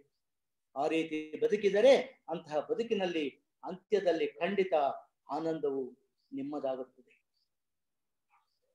ಹಾಗೆ ಮುಂದುವರಿಯುತ್ತಾ ಮುಂದಿನ ಕಗ್ಗವನ್ನು ನೋಡೋಣ ಸ್ನೇಹಿತರೆ. ಕದಕಗಳಿಯನ್ನು ಬಿಗಿದು ಬಮ್ಮ ಗುಡಿಯಲಿರಲಿ, ಅದರ ಕೀಲ್ಕುಂಚಿಕೆಯ ಹೊರಕೆಸೆಯ ಸಾಕು ಪದವಾಕ್ಯವಿದರಾಗ. ವಾದಗಡಣೆಯ ಬಿಟ್ಟು ವದವಿಪರು ದಿಟದೊರಿವ ಮಂಕುತಿಮ್ಮ. ಅರ್ಥಾತ್ ಆ ದೇವರನ್ನು ಗುಡಿಯಲ್ಲಿ ಬಿಟ್ಟು ಬಾಗಿಲನ್ನು ಹಾಕಿ ಚಿಲಕ ಹಾಕಿ ಬೀಗ ಜಡಿದು ಬೀಗದ ಕೈಯನ್ನು ಎಸೆದು ಬಿಟ್ಟರೆ ಆಗ ಪಂಡಿತರು ಮತ್ತು ವಿದ್ವಾಂಸರು ಆ ದೇವರನ್ನು ಕುರಿತ ತಮ್ಮ ಪಾಂಡಿತ್ಯವನ್ನು ಪ್ರದರ್ಶಿಸುವ ವ್ಯರ್ಥವಾದವನ್ನು ಬಿಟ್ಟು ಆ ದೇವರನ್ನು ಕುರಿತಾದ ಸತ್ಯವನ್ನು ಅರಿಯಲು ಸಹಾಯ ಮಾಡುವವರು ಎಂದು ಈ ಕಗ್ಗದ ವಾಚ್ಯಾರ್ಥವಾಗಿದೆ. ಸ್ನೇಹಿತರೆ, ಸಾಮಾನ್ಯವಾಗಿ ಎಲ್ಲರೂ ದೇವಸ್ಥಾನಗಳಿಗೆ ಹೋಗುತ್ತಾರೆ. ಅದು ಮಂದಿರಗಳಾಗಿರಬಹುದು, ಮಸೀದಿಗಳಾಗಿರಬಹುದು, ಇಗರ್ಜಿಗಳಾಗಿರಬಹುದು, ಅಥವಾ ಬೇರೆ ಯಾವುದೇ ಮತಕ್ಕೆ ಸೇರಿದ ಪೂಜಾ ಮಂದಿರವಾಗಿರಬಹುದು. ಕೆಲವರು ಪ್ರತಿನಿತ್ಯ ಹೋಗುತ್ತಾರೆ, ಕೆಲವರು ವಾರಕ್ಕೊಮ್ಮೆ ಹೋಗುತ್ತಾರೆ, ಕೆಲವರು ವಿಶೇಷ ದಿನಗಳಲ್ಲಿ ಹೋಗುತ್ತಾರೆ, ಕೆಲವರು ಒಂದು ವಾರದಲ್ಲಿ ಬೇರೆ ಬೇರೆ ದಿನಗಳಲ್ಲಿ ಬೇರೆ ಬೇರೆ ದೇವಸ್ಥಾನಗಳಿಗೆ ಹೋಗುತ್ತಾರೆ, ಕೆಲವರು ಹೋಗುವುದೇ ಇಲ್ಲ. ಕೆಲವರು ಭಕ್ತಿಯಿಂದ ಹೋಗುತ್ತಾರೆ, ಕೆಲವರು ಶ್ರದ್ಧೆಯಿಂದ ಹೋಗುತ್ತಾರೆ, ಕೆಲವರು ಕೇವಲ ಅಭ್ಯಾಸ ಬಲದಿಂದ ಹೋಗುತ್ತಾರೆ, ಮತ್ತೆ ಕೆಲವರು ಕಾಟಾಚಾರಕ್ಕೆ ಹೋಗುತ್ತಾರೆ. ಹೇಗೆ ದೇವಾಲಯಗಳಿಗೆ ಹೋಗುವುದು ಸರಿಯೇ ತಪ್ಪೇ? ಅದು ಅವರವರ ಅಭಿಮತಕ್ಕೆ ಬಿಟ್ಟದ್ದು. ಆದರೆ ಹೇಗೆ ದೇವಸ್ಥಾನಕ್ಕೆ ಹೋಗುವುದು ಅಧ್ಯಾತ್ಮ ಪ್ರಯಾಣದ ಒಂದು ಹಂತ, ಮೂರ್ತಿ ಪೂಜೆ ಒಂದು ಹಂತ. ಅದೇ ಪರಿಪೂರ್ಣವೂ ಅಲ್ಲ ಮತ್ತು ಪಾರಮಾರ್ಥವೂ ಅಲ್ಲ. ಅದು ಒಂದು ಹಂತವೆಂದರೆ ಅದಕ್ಕಿಂತ ಮೇಲಿನ ಸ್ತರಕ್ಕೆ ಹೋಗುವುದು ಸರಿಯಲ್ಲವೇ ಎಂದರೆ ಹೌದು, ಅದೇ ಸರಿಯಾದ ಆಧ್ಯಾತ್ಮ ಚಿಂತನೆ. ಯಾವುದೋ ಒಂದೇ ಒಂದು ಗುರುವಿನ ವಸ್ತುವಿನ ಗುಣವಿರುವ ಗುಣವನ್ನು ಆ ವಸ್ತುವಿನಲ್ಲೇ ನೋಡುವುದು ಸಹಜ, ಅನ್ಯ ಮಾರ್ಗವಿಲ್ಲ. ಆದರೆ ಅನಂತ ಕಲ್ಯಾಣ ಗುಣಗಳನ್ನು ಹೊಂದಿರುವ ಆ ಪರಮಾತ್ಮ ಸಕಲ ಚರಾಚರ ವಸ್ತುಗಳ ಒಡೆಯ, ಎಲ್ಲಕ್ಕೂ ಮೂಲ ಮತ್ತು ಗಮ್ಯನಾದ ಪರಮಾತ್ಮ, ಎಲ್ಲಾ ಜೀವಿಗಳಲ್ಲೂ ಚೇತನ ಸ್ವರೂಪನಾಗಿ ಇರುವಂತ ಪರಮಾತ್ಮ, ಒಂದು ಬೃಹತ್ ವ್ಯಾಪಕತ್ವವನ್ನು ಹೊಂದಿರುವ ಆ ಪರಮಾತ್ಮನನ್ನು ಒಂದು ಚಿತ್ರಪಟದಲ್ಲೋ ಅಥವಾ ಒಂದು ವಿಗ್ರಹದಲ್ಲೋ ಅಥವಾ ಒಂದು ದೇವಸ್ಥಾನದಲ್ಲೋ ಸೀಮಿತಗೊಳಿಸಲು ಸಾಧ್ಯವೇ? ಹಾಗೆ ಮಾಡಿದರೆ ನಮ್ಮ ದೃಷ್ಟಿಕೋನವೂ ಕಿರಿದಾಗಿ ಸತ್ಯದ ಅರಿವು ಸಂಪೂರ್ಣವಾಗುವುದಿಲ್ಲ. ಹಾಗಾಗಿ ಆ ದೇವರನ್ನು ಆ ದೇವಸ್ಥಾನದಲ್ಲಿ ಇರಿಸಿ ಬಾಗಿಲಿಗೆ ಬೀಗ ಹಾಕಿ ಕೀಲಿಯನ್ನು ಬಿಸಿಟು ಎಂದರೆ ಆ ದೇವರನ್ನು ದೇವಸ್ಥಾನದಲ್ಲಿರುವ ವಿಗ್ರಹಕ್ಕೆ ಸೀಮಿತಗೊಳಿಸದೆ ಪರಮಾತ್ಮನ ಒಂದು ವಿಸ್ತಾರವಾದ ಚಿತ್ರಣವನ್ನು ಕಾಣಬೇಕು ಎನ್ನುವುದು ಈ ಕಗ್ಗದ ಗೂಢಾರ್ಥ. ಸ್ನೇಹಿತರೆ, ಎಲ್ಲಿಯ ತನಕ ಸೀಮಿತ ವಿಚಾರಗಳು ಇರುತ್ತವೆಯೋ ಪಂಡಿತರು ಅದನ್ನೇ ಮಂಡಿಸುತ್ತಾ, ವಿದ್ವಾಂಸರು ತಮ್ಮ ಪಾಂಡಿತ್ಯವನ್ನು ಪ್ರದರ್ಶಿಸುತ್ತಾ ಜನರನ್ನು ತಪ್ಪುದಾರಿಗೆ ಕೊಂಡೊಯ್ಯುವ ವ್ಯರ್ಥವಾದವನ್ನು ಮಾಡುತ್ತಾರೆ ಎಂದು ಹೇಳುತ್ತಾ, ಎಲ್ಲರೂ ಪರಮಾತ್ಮನ ಒಂದು ವಿಶಾಲ ರೂಪವನ್ನು ನೋಡಲು ಪ್ರಯತ್ನಿಸಿದರೆ ಆಗ ಆ ವಿದ್ವಾಂಸರು ಸಹ ವ್ಯರ್ಥವಾದದನ್ನು ಬಿಟ್ಟು ಸತ್ಯ ಅರಿವು ತಾನಾಗಲು ಸಹಾಯ ಮಾಡಬಹುದು ಎಂದು ಹೇಳುತ್ತಾರೆ ಮಾನ್ಯ ಡಿ.ವಿ.ಜಿಯವರು ಈ ಕಥದ ಮೂಲಕ. ಸ್ನೇಹಿತರೆ, ವಿಗ್ರಹಾರಾಧನೆ, ದೇವಸ್ಥಾನಕ್ಕೆ ಹೋಗುವುದು ಸರಿಯಲ್ಲ ಎಂದು ಅಲ್ಲ, ಆದರೆ ಅದೇ ಪರಮಾರ್ಥವಲ್ಲ. ಅದಕ್ಕಿಂತ ಬೆಳೆದು ವಿಸ್ತಾರವಾದ ರೂಪ ಮತ್ತು ಗಹನವಾದ ತತ್ವ ಮತ್ತು ಸತ್ಯವನ್ನು ಅರಿತುಕೊಳ್ಳುವುದು ಎಲ್ಲ ಅಧ್ಯಾತ್ಮಾಧ್ಯಾಯಿಗಳ ಕರ್ತವ್ಯ. ಮಹಡಿಯ ಮೇಲೆ ಹೋಗಲು ಮೆಟ್ಟಿಲುಗಳು ಬೇಕು, ಮೆಟ್ಟಿಲೇ ಮಹಡಿಯಾಗಲು ಸಾಧ್ಯವೇ? ನಮ್ಮ ಆಚಾರ ವಿಚಾರ ಮತ್ತು ಸಂಪ್ರದಾಯಗಳೆಲ್ಲ ಉನ್ನತ ಸತ್ಯದ ಅರಿವಿಗಾಗಿ ಇರುವ ಮೆಟ್ಟಿಲುಗಳು ಅಥವಾ ಉಪಕರಣಗಳು ಅಷ್ಟೇ, ಅವೇ ಪರಮಾರ್ಥವಲ್ಲ. ಅವುಗಳು ಬೇಕು. ಅವುಗಳ ಮೂಲಕ ಎಲ್ಲರೂ ಉನ್ನತ ಸತ್ಯದ ದರ್ಶನ ಮಾಡಿಕೊಳ್ಳಬೇಕು. ಈ ರೀತಿಯ ಉಪಕರಣಗಳನ್ನು ಉಪಯೋಗಿಸುತ್ತಾ ಮತ್ತು ಅವುಗಳನ್ನು ಬಿಟ್ಟು ಅವುಗಳನ್ನು ಮೀರಿ ಉನ್ನತ ಸ್ಥಾನಕ್ಕೆ ಬೆಳೆದಾಗ ಸತ್ಯವಾಗಲು ನಮ್ಮ ಪರಿಶ್ರಮಕ್ಕೆ ತಕ್ಕ ಫಲ ಸಿಗುತ್ತದೆ. ಅಂತಹ ಪ್ರಯತ್ನವನ್ನು ನಾವು ಸಹ ಮಾಡುತ್ತಾ ನಾವು ಈ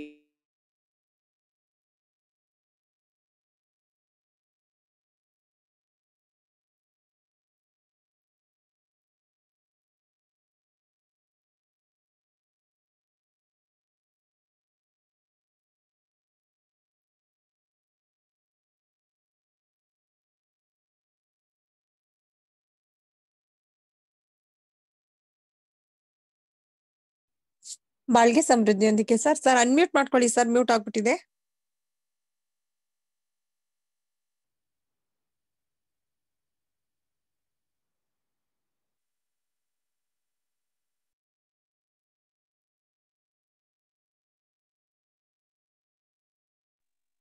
ಬಾಳ್ಗೆ ಸಮೃದ್ಧಿಯೊಂದಿಗೆ ಸರ್. ಸರ್ ಕೇಳಿಸ್ತಾ ಇದೆಯಾ ಸರ್?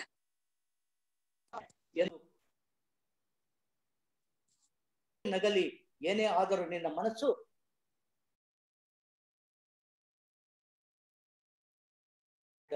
ಮಾನ್ಯ ಗುಂಡಪ್ಪನವರು ಈ ಕಗ್ಗದಲ್ಲಿ ಆ ಅಂತರಾಳವನ್ನು ನೋಡೋಣ.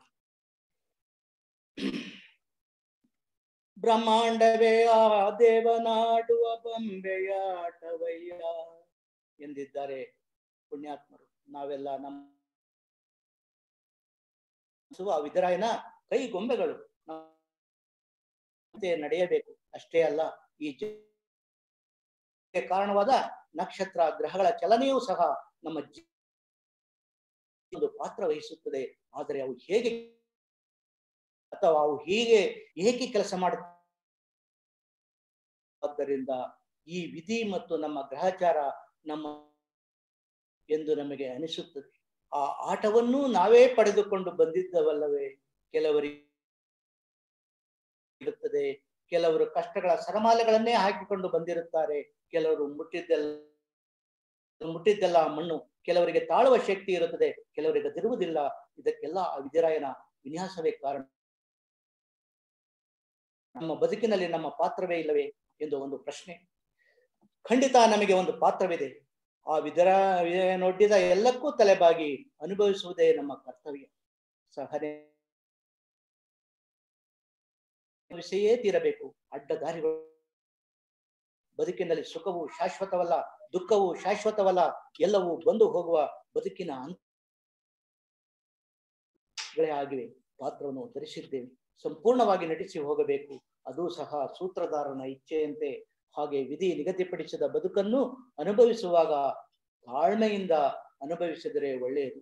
ಗೋಳಾಡುತ್ತಾ ಪರದಾಡುತ್ತಾ ನಮ್ಮ ಗ್ರಹಚಾರವನ್ನು ದೂಷಿಸುತ್ತಾ ಬದುಕಿದರೆ ನಮ್ಮ ಮನಸ್ಸು ಏನು ಲಾಭವಿಲ್ಲ. ಅದನ್ನು ಬಿಟ್ಟು ಬಂದದ್ದನ್ನೆಲ್ಲ ತಾಳ್ಮೆಯಿಂದ ಅನುಭವಿಸಿದರೆ ಸುಖ ದುಃಖಗಳ ಪ್ರಭಾವದಿಂದ ಮುಕ್ತವಾಗಿ ಶಾಂತವಾಗಿ ಜೀವನವನ್ನು ಸಾಗಿಸಬಹುದು. ಕ್ಲೇಶ ಬೇಡವೆಂದರೆ ತಾಳಬೇಕು, ತಾಳಿದರೆ ಬಾಳಬಹುದು, ಗೋಳಬಹುದು. ಆಯ್ಕೆ ನಮ್ಮದೇ ಅಲ್ಲವೇ ಸ್ನೇಹಿತರೆ? ಹಾಗೆ ಹೇಳುತ್ತಾ ಮುಂದಿನ ಇದಕ್ಕೆ ಹೊಂದಿಕೊಂಡಂತೆ ಇರುವ ಒಂದು ಕಗ್ಗವನ ಅಂತರಾಳವನ್ನ ನೋಡೋಣ. ಗ್ರಹಗತಿಯ ತಿದ್ದುವನೆ ಜೋಯಿಸನು ಜಾತಕದಿ, ವಿಹಿತವಾಗಿ ಹುದುದರಗತಿ ಸೃಷ್ಟಿ ವಿಧಿಯಂ, ಸಹಿದಲ್ಲದೆ ಮುಗಿಯದಾವ ದಶೆ ಬಂದೊಡಂ ಸಹನೆ ವಜ್ರದ ಕವಚ ಮಂಕುತಿಮ್ಮ. ಅರ್ಥಾತ್ ಜ್ಯೋತಿಷ್ಯನ ಬಳಿ ಹೋಗಿ ನಿನ್ನ ಜಾತಕವ ತೋರಿಸಿದರೆ ಅವನಿಗೆ ನಿನ್ನ ಗ್ರಹಗತಿಯನ್ನು ತಿದ್ದಲು ಸಾಧ್ಯವೇ? ಎಂದರೆ ನೀನು ಈ ಜಗತ್ತಿಗೆ ಬಂದಾಗಲೇ ನಿನ್ನ ಗ್ರಹಗತಿಯನ್ನು ವಿಧಿ ನಿರ್ಧರಿಸಿಬಿಟ್ಟಿದೆ. ಹಾಗಾಗಿ ಯಾವ ದಶೆಯಾದರೂ ಬಂದದ್ದನ್ನು ಹಾಗೆ ಅನುಭವಿಸುವಾಗ ಬರುವ ನೋವು ಸಂಕಷ್ಟಗಳನ್ನು ಸಹಿಸಲು ನಿನಗೆ ಬೇಕಾದದ್ದು ಸಹನೆ ಎಂಬ ವಜ್ರದ ಕವಚ ಎಂದು ಜನರ ಭವಿಷ್ಯವು ಪರದಾಟಕ್ಕೆ ಉತ್ತರವೆಂಬಂತೆ ಈ ಮುಕ್ತಕದ ವಿಷಯವನ್ನು ಪ್ರಸ್ತಾಪಿಸಿದ್ದಾರೆ. ಅದರ ಅಂತರಾಳವನ್ನು ನೋಡೋಣ ಸ್ನೇಹಿತರೆ. ಹಣೆ ಎನ್ನುವುದು ಸಾಮಾನ್ಯವಾಗಿ ನಾವು ಕೇಳುವ ಒಂದು ಮಾತು. ಅಂದರೆ ಎಲ್ಲರಿಗೂ ಗೊತ್ತು, ವಿಧಿ ಬರಹವನ್ನು ತಿದ್ದಿ ಬರೆಯಲು ಸಾಧ್ಯವಿಲ್ಲ ಎಂದು. ಆದರೂ ತಮ್ಮ ಅಥವಾ ತಮ್ಮವರ ಜ್ಯೋತಿಷ್ಯರ ಮನೆ ಬಾಗಿಲಿಗೆ ಓಡುವ ಜನರಿಗೆ ಕೊರತೆ ಏನೂ ಇಲ್ಲ. ಒಂದು ಬೀಜ ತನ್ನ ತಾಯಿ ಮರದಿಂದ ಹೇಗೆ ತಾನು ಆಗುವ ಮರದ ಎಲ್ಲಾ ಗುಣಗಳನ್ನು ತನ್ನಲ್ಲೇ ಅಡಗಿಸಿಕೊಂಡು ಬಂದಿರುತ್ತದೆಯೋ ಹಾಗೆಯೇ ಪ್ರತಿ ಜೀವಿಯು ಒಂದು ದೇಹಧಾರಣೆ ಮಾಡುವಾಗಲೇ ತನ್ನೆಲ್ಲಾ ವಿಧಿ ಬರಹಗಳನ್ನು ಒತ್ತು ತಂದಿರುತ್ತದೆ. ಅದನ್ನು ಬದಲಾಯಿಸಲು ಆದರೆ ಜ್ಯೋತಿಷ್ಕನ ಬಳಿ ಹೋಗಿ ಕೇಳುವುದು ನಮ್ಮ ತೃಪ್ತಿಗೆ, ಅವನು ಹೇಳುವುದು ಸಹ ನಮ್ಮ ತೃಪ್ತಿಗೆ. ಇನ್ನು ದೋಷಗಳನ್ನು ಕಂಡು ಹಿಡಿದು ಅದರ ಪರಿಹಾರಕ್ಕೆ ಯಾವುದಾದರೂ ಶಾಂತಿ, ಹೋಮ, ಹವನ, ಬಲಿ ಮುಂತಾದವುಗಳನ್ನು ಮಾಡುವುದು ಸಹ ಏನೋ ಒಂದು ಮಾನಸಿಕ ತೃಪ್ತಿಗಾಗಿ ಅಷ್ಟೇಯೇ. ಆದ್ದರಿಂದ ಬದಲಾಗುವುದಾದರೂ ಇಲ್ಲ. ಆದರೆ ನಾವು ನಂಬುವುದು ಏನನ್ನು? ನಮ್ಮ ಲಲಾಟ ಲಿಖಿತವನ್ನು, ವಿಧಿಯನ್ನು ಮತ್ತು ಆ ವಿಧಿಗತಿಪತಿಯಾದ ಆ ಪರಮಾತ್ಮನನ್ನು ಬಿಟ್ಟು ಮಿಕ್ಕೆಲ್ಲವನ್ನೂ ನಂಬುತ್ತೇವೆ. ಆ ವಿಧಿ ಬರಹದಲ್ಲಿ ನಮಗೆ ಹಿಡಿತವಿದೆಯೋ ಇಲ್ಲವೋ ಅನುಭವಿಸಿಯೇ ತೀರಬೇಕು, ಅನ್ಯಥಾ ದಾರಿ ಇಲ್ಲ. ನಾವು ಕಾತರದಿಂದ ಪರದಾಡದೆ ಸಹನೆಯಿಂದ ಅನುಭವಿಸಬೇಕು. ಅದಕ್ಕೆ ಮಾನ್ಯ ಗುಂಡಪ್ಪನವರು ಸಹನೆ ವಜ್ರದ ಕವಚ ಎಂದಿದ್ದಾರೆ. ಸಹನೆಯನ್ನು ಬೆಳೆಸಿಕೊಂಡು ಆ ವಜ್ರ ಕವಚವನ್ನು ನಮ್ಮದಾಗಿಸಿಕೊಂಡರೆ ಎಂತಹ ಪರಿಸ್ಥಿತಿಯನ್ನು ಧೈರ್ಯದಿಂದ ಎದುರಿಸಬಹುದು ಎನ್ನುವುದು 100ಕ್ಕೆ ಸ್ನೇಹಿತರೆ. ಹಾಗೆ ಮುಂದುವರಿಯುತ್ತಾ ಮುಂದಿನ ಮುಕ್ತಕದಲ್ಲಿ ಮನದಿಂದ ಮನಕ್ಕೆ ಪಾರ್ಮದು ಬಾಳಿ ನುರಿಯ ಕಿಡಿ ಮನೆಯಿಂದ ಮನೆಗಲೆವ ಗಾಳಿ ಹೊಗೆಯಂತೆ ಮನುಜರ ಪರಸ್ಪರೋದ್ರೇಕ ಜಗದ ವಿಲಾಸ ಮನವೇ ಪರಮಾದ್ಭುತವೋ ಮಂಕುತಿಮ್ಮ. ಈ ಕಗ್ಗದ ಅರ್ಥಾತ್ ಒಂದು ಮನೆಯಲ್ಲಿ ಹಚ್ಚಿದ ಒಲೆಯು ಹೊಗೆ ಮತ್ತೊಬ್ಬರ ಮನೆಗೂ ನುಗ್ಗುವಂತೆ ಒಬ್ಬರ ಮನಸ್ಸಿನ ಬೇಗೆ ಮತ್ತೊಬ್ಬರ ಮನಸ್ಸಿಗೆ ತಾಗುತ್ತದೆ. ಹೀಗೆ ಜಗತ್ತಿನಲ್ಲಿನ ಮನುಷ್ಯರ ಪರಸ್ಪರ ಉದ್ರೇಕಗಳ ವಿಲಾಸಕ್ಕೆ ಕಾರಣವಾದ ಮನುಷ್ಯನ ಮನಸ್ಸು ಪರಮಾತ್ಮನ ಅದ್ಭುತ ಸೃಷ್ಟಿಗಳಲ್ಲಿ ಒಂದು ಎಂದು ಪ್ರಸ್ತಾಪ ಮಾಡುತ್ತಾರೆ ಮಾನ್ಯ DVG ಅವರು. ಸ್ನೇಹಿತರೆ, ಇಡೀ ಜಗತ್ತಿನ ಸೃಷ್ಟಿಯಲ್ಲಿ ಮನುಷ್ಯನ ಮನಸ್ಸು ಬಹಳ ಅದ್ಭುತವಾದದ್ದು. ಮಾನವನ ಸಕಲ ಕಾರ್ಯಗಳಿಗೆ ಕಾರ್ಯಸ್ಥಾನವೇ ಈ ಮನಸ್ಸು. ಎಲ್ಲ ಆಲೋಚನೆಗಳು ಯೋಜನೆಗಳು ಈ ಮನಸ್ಸಿನಲ್ಲೇ ಸಿದ್ಧವಾಗ ಪರಮಾತ್ಮನ ಮನಸ್ಸಿನಿಂದ ಸಂಕಲ್ಪದಿಂದಲೇ ಆಗಿದೆ ಎನ್ನುವ ಅರ್ಥದಲ್ಲಿ ಮನೋಬ್ರಹ್ಮೇತಿವ್ಯ ಜ್ಞಾನ ಎಂದು ವೇದದಲ್ಲಿ ಉಲ್ಲೇಖವಾಗಿದೆ. ಹಾಗೆಯೇ ಯಥೋ ಮನಃ ತಥೋ ಭಾವ ಯಥೋ ಭಾವ ಯಥೋ ಕಾರ್ಯ ತಥೋ ಫಲಃ ಎನ್ನುವ ಒಂದು ಉಕ್ತಿಯೂ ಇದೆ.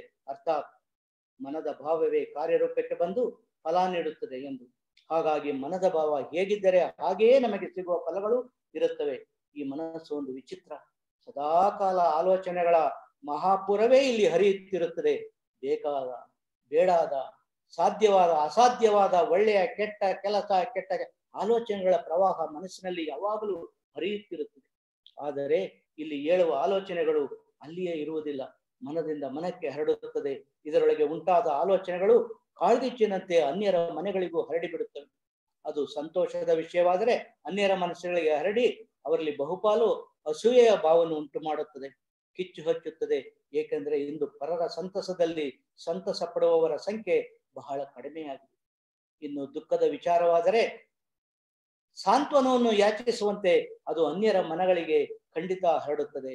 ಆಗಲೂ ಅನ್ಯರ ಮನೆಗಳಲ್ಲಿ ಸಹಾಯ ಮಾಡಬೇಕಲ್ಲ, ಇಂಥವನಿಗೆ ಹೀಗೆ ಆಗಬೇಕು, ಅಯ್ಯೋ ಹೀಗಾಯಿತಲ್ಲ, ಇದೆಲ್ಲ ನಮಗ್ಯಾಕೆ ಎನ್ನುವ ಅಸಹಾಯಕತೆಯ ಒಂದು ದುಷ್ಟ ತೃಪ್ತಿಯೇ ದುಃಖದ ಅಥವಾ ಅಸಡ್ಡೆಯ ಕಿಚ್ಚು ಹರಡುತ್ತದೆ. ನಮ್ಮ ಮನಸ್ಸಿನ ಭಾವ ಎರಡೂ ಸಂದರ್ಭಗಳಲ್ಲಿ ಪರರ ಮನದೊಳಗೆ ಕಿಚ್ಚನ್ನೇ ಹಚ್ಚುತ್ತದೆ. ಇದಕ್ಕೆ ಅಲ್ಪ ಪ್ರಮಾಣದಲ್ಲಿ ಅಪವಾದಗಳಿಗೆ ಇರಬಹುದು, ಆದರೆ ಸಾಮಾನ್ಯವಾಗಿ ಹೀಗೆ ಆಗುತ್ತದೆ. ಇದನ್ನೇ ಮಾನ್ಯ ಗುಂಡಪ್ಪನವರು ಮನದಿಂದ ಮನಕ್ಕೆ ಪಾರ್ಮದು ಬಾಳೆ ನುರಿಯ ಕಿಡಿ ಎಂದಿದ್ದಾರೆ. ಇಂತಹ ಮನಸ್ಸು ಪರಮಾತ್ಮನ ಸೃಷ್ಟಿಯಲ್ಲಿ ಒಂದು ಅದ್ಭುತ. ಈ ಮನಸ್ಸಿನಲ್ಲಿ ಪ್ರೇಮದ, ಸಂತಸದ, ಪ್ರೀತಿಯ, ಕರುಣೆಯಂತಹ ನೂರಾರು ಮಧುರ ಭಾವಗಳನ್ನು, ದ್ವೇಷ, ಅಸೂಯೆ, ಕ್ರೋಧ, ಕೋಪದಂತಹ ಕ್ರೂರ ಭಾವಗಳನ್ನು ಒಳಗೊಂಡಂತೆ ಭರದಿಂದ ಸುತ್ತುವ ಮುಡುವಿದೆ. ಅಲ್ಲೇ ಸುತ್ತುವುದಿಲ್ಲ, ಸುತ್ತುವಾಗ ಸಿಡಿಯುತ್ತದೆ. ಸಿಡಿದು ಎಲ್ಲರಿಗೂ ಹರಡುತ್ತದೆ. ಹರಡಿ ಅನ್ಯರ ಮನಸ್ಸನ್ನು ಕೆಡಿಸುತ್ತದೆ ಅಥವಾ ಸುಂದರವನ್ನಾಗಿಸುತ್ತದೆ. ಹೀಗೆ ಮನಸ್ಸು ತನ್ನ ಪ್ರಭಾವವನ್ನು ಬೀರದೆ ಇರುವುದೇ ಇಲ್ಲ. ಮನಸ್ಸು ತಮ್ಮ ವ್ಯಕ್ತಿತ್ವವನ್ನು ಬಿಂಬಿಸುತ್ತದೆ. ಎಲ್ಲರ ವ್ಯಕ್ತಿತ್ವಗಳೇ ಸಮಾಜದ ಗುಣವಾಗಿ ಬಿಂಬಿಸುತ್ತದೆ. ಸಮಾಜವು ಹೇಗಿರುತ್ತದೋ ನಮ್ಮ ಜೀವನಗಳು ಹಾಗೇ ಇರುತ್ತದೆ. ಹಾಗಾಗಿ ನಮ್ಮ ಮನಸ್ಸುಗಳನ್ನು ಶುದ್ಧವಾಗಿಟ್ಟುಕೊಂಡರೆ ಅನ್ಯರ ಮನಗಳಿಗೆ ಹರಡುವುದು ಕಿಚ್ಚು ಆಗದೆ ಮೆಚ್ಚು ಆಗಿ ಇಡೀ ಸಮಾಜದ ಮನೋಭಾವವೇ ಉತ್ತಮವನ್ನಾಗಿಸುವ ಪ್ರಯತ್ನವನ್ನು ಮಾಡಬಹುದಲ್ಲವೇ? ಹಾಗೆಯೇ ಮುಂದುವರಿಯುತ್ತಾ, ಮನೆಯ ತೊರೆದೊಡಲೆ ವನಗುಹೆಯ ಸಾರಲೆ ತನುವನುಗ್ರಹ ವ್ರತಗಳಿಂದ ದಂಡಿಸಲೆ ದಿನಗಳ ನರೆಸಿ ನೀನೂರೂರಲ ತೊಡೆ ಮನವ ತೊರೆದಿರಲಹುದೆ ಮಂಕುತಿಮ್ಮ.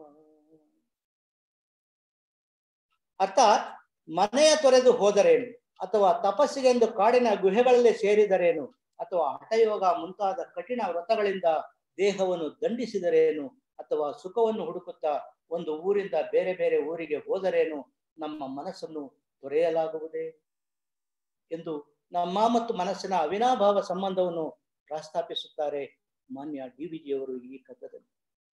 ಸ್ನೇಹಿತರೆ, ಇದರ ಅಂತರಾಳವನ್ನು ನೋಡೋಣ. ಕಾಶಿಗೆ ಹೋಗಲೂಬಹುದು, ದೇಶ ತಿರುಗಲೂಬಹುದು, ಆಸೆ ಸುಟ್ಟಂತಿರಬಹುದು, ಹರಿದಾಡುವಂತ ಮನವ ನಿಲ್ಲಿಸುವುದು ಬಲು ಕಷ್ಟ ಎಂಬುದು ದಾಸರ ಉಕ್ತಿ. ಮನುಷ್ಯನ ಸ್ವಭಾವ ಹೇಗಿದೆ ಎಂದರೆ ತಾನು ಇರುವ ಸ್ಥಿತಿಯಲ್ಲಿ ಅವನಿಗೆ ಸುಖ ಸಿಗುವುದೇ ಇಲ್ಲ. ಸದಾ ಇರುವುದನ್ನು ಬಿಟ್ಟು ಮತ್ತೆಲ್ಲೋ ಸುಖವನ್ನು, ಮಾನಸಿಕ ನೆಮ್ಮದಿಯನ್ನು ಹುಡುಕುತ್ತಲೇ ಇರುತ್ತಾನೆ. ಆ ರೀತಿಯ ಅರಸುವಿಕೆಯಲ್ಲಿ ಅವನು ಮನೆಯನ್ನು ಬಿಟ್ಟು ಎಲ್ಲ ಸಂಬಂಧ ಸಂಪರ್ಕಗಳನ್ನು ಕಡಿದುಕೊಂಡು ಹೋಗಬಹುದು, ತಪಸ್ಸು ಮಾಡಲು ಪ್ರಯತ್ನ ಮಾಡಬಹುದು, ದೇಹ ದಂಡನೆ ಕೂಡ ಮಾಡಬಹುದು, ಅಥವಾ ಒಂದೇ ಕಡೆ ನಿಲ್ಲದೆ ಊರಿಂದ ಊರಿಗೆ ಆ ಸುಖದ ಮತ್ತು ಆನಂದವನ್ನು ಹುಡುಕುತ್ತಾ ಅಲೆಯಬಹುದು. ಎಲ್ಲೇ ಹೋದರೂ ಮನುಷ್ಯನ ಮನಸ್ಸನ್ನು ಬಿಟ್ಟು ಬರಲು ಸಾಧ್ಯವೇ? ಇಲ್ಲವೇ ಇಲ್ಲ. ಅವನ ಮನಸ್ಸು ಮತ್ತು ಅವನ ನೆನಪುಗಳೆಲ್ಲ ಅವನನ್ನು ನೆರಳಂತೆ ಹಿಂಬಾಲಿಸುತ್ತವೆ. ಎಲ್ಲಿ ಹೋದರೂ ಆ ನೆನಪುಗಳು ಅವನನ್ನು ಕಾಡುತ್ತಲೇ ಇರುತ್ತವೆ ಮತ್ತು ಅವನ ಮೇಲೆ ತನ್ನ ಪ್ರಭಾವ ಬೀರುತ್ತಲೇ ಇರುತ್ತವೆ. ಇದರಿಂದ ಮನುಷ್ಯನಿಗೆ ಮುಕ್ತಿಯೇ ಇಲ್ಲ. ಇದೇ ಆ ಮುಕ್ತಕದ ಪೂರ್ಣ ಸ್ನೇಹಿತರೆ. ಆದ್ದರಿಂದ ಇರುವ ಸ್ಥಳಗಳಲ್ಲಿ, ಇರುವ ವಸ್ತು ಮತ್ತು ವಿಷಯಗಳಲ್ಲಿಯೇ ಸಂತೋಷವನ್ನು ಕಂಡುಕೊಳ್ಳುವ, ಶಾಂತಿಯನ್ನು ಪಡೆಯುವ ಮನೋಭಾವವನ್ನು ಬೆಳೆಸಿಕೊಂಡರೆ ಎಲ್ಲಿಗೆ ಹೋದರೂ ಈ ನೆನಪುಗಳು ಪ್ರಭಾವದಿಂದ ತಪ್ಪಿಸಿಕೊಳ್ಳಬಹುದು. ನಿಮ್ಮ ನಿರ್ಲಿಪ್ತತೆಯ ತೀವ್ರತೆ ಎಷ್ಟು ಹೆಚ್ಚಾದರೆ ನೆನಪುಗಳಿಂದಾಗುವ ನೋವು ಅಷ್ಟು ಕಡಿಮೆಯಾಗುತ್ತದೆ. ಪ್ರಯತ್ನ ಪಟ್ಟರೆ ಖಂಡಿತ ಇದನ್ನು ಸಾಧಿಸಬಹುದು.